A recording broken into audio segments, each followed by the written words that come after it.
Hello viewers, welcome to our channel Koku and Mini. This episode is a special one as we have also invited two guests to be a part of this episode and give their inputs on tea and coffee. So here are your tea and coffee connoisseurs Koku and Mini. Amog is a dignified fitness expert associated with the IPL League.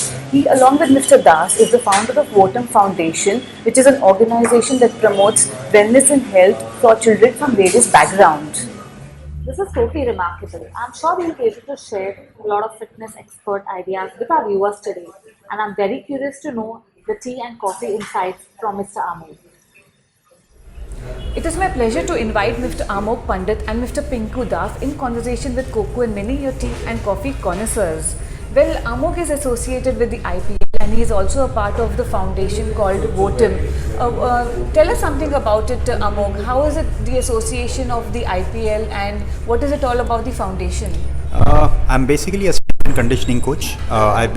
This is my 21st year in this profession, and I've been associated with a couple of IPL teams, Rajasthan Royals. I'm just back from the IPL with Rajasthan Royals. I've also been associated with Kolkata Knight Riders previously. My job is to look after their strength, basically the fitness and nutrition aspect. That basically what a strength and conditioning coach is.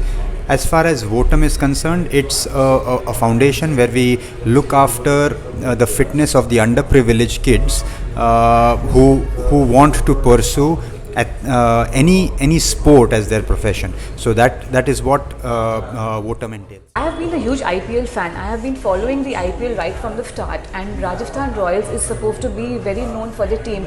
So, Mr. Pandit, are you the reason they run so fast between the wickets? Partly so, you can say that, because training is what I look after.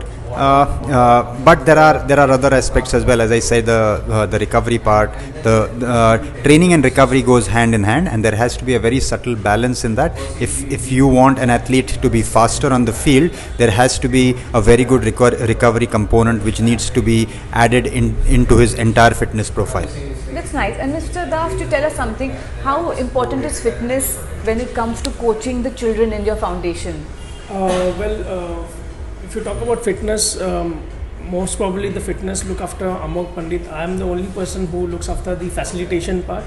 But whenever we take the facilitation, yes, the tea coffee comes in before the sessions, and like after that we go ahead with the sessions. And What do you prefer having, hot or cold? I prefer hot. And what about you, Mr. I Das? prefer hot as well. So is it tea or coffee? For me, it's coffee. Wow. For me, also coffee. Oh, so you all are going to be on my side, and I think my sister's going to have a hard time today.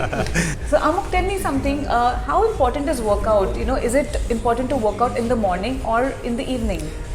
Preferably, if the workout, if you ask me, workouts can be either in the mornings or in the evenings, but preferably if you can do it in the evenings, it's going to be of great help to all of you, because the reason being that the testosterone levels are high in the mornings and they will gradually start going down as the day passes by. But if you work out in the evenings, because of the workout, the testosterone will be boosted once again, and your testosterone levels will be maintained high, and that's going to be beneficial for you. That's really nice. And how important is coffee before a workout? Would you recommend your players to have coffee as well? Yes, before an indoor workout, if you're talking about a gym session, yes, definitely, because that is going to help you stimulate your central nervous system, which is going to help you lift heavier weights, or if you're doing some Olympic lifting like clean and jerks, it's going to help you increase your velocity as well. And how about sugar in your coffee? Sugar or no sugar? If you ask me, no sugar, because I consider sugar to be a white poison, and the fact that you do not want insulin to be high during your workouts, that sugar is going to do exactly that. It's going to get your insulin high, and that is going to be counterproductive to your workouts. Generally, I have noticed people having these double shot coffee, no sugar, no cream. How important is it to recommend the right kind of coffee to your players? as far as if you're looking out for a kick before a workout, which is a central nervous system stimulant before a workout, then it has to be black without milk, because milk has got fat in it and it's going to get the absorption slower, and that is not going to help you with your central nervous system to stimulate. So can tea or coffee be a part of a life skill? When it comes to if you want to have tea or coffee, how many number of teas or coffees per day, I would suggest not more than 3, as long as you are having just shots of coffee, black coffee. And it also depends on the amount of coffee content as opposed to the amount of milk content. If milk is higher, then you can have probably about 4 cups of coffee, but if you are having just pure black coffee, then restrict it to about 3. Oh, that's really interesting. So from flaps to fitness, we've got a total insight about tea and coffee and how we relate to the fitness level in today's times. Thank you, Mr. Amog, and thank you, Mr. Das, for joining us today with an interesting session on tea and coffee Thank you. with Coco and Mini. Thank you.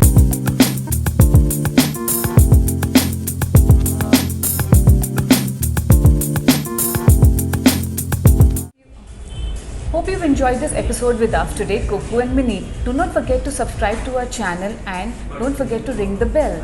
Bye.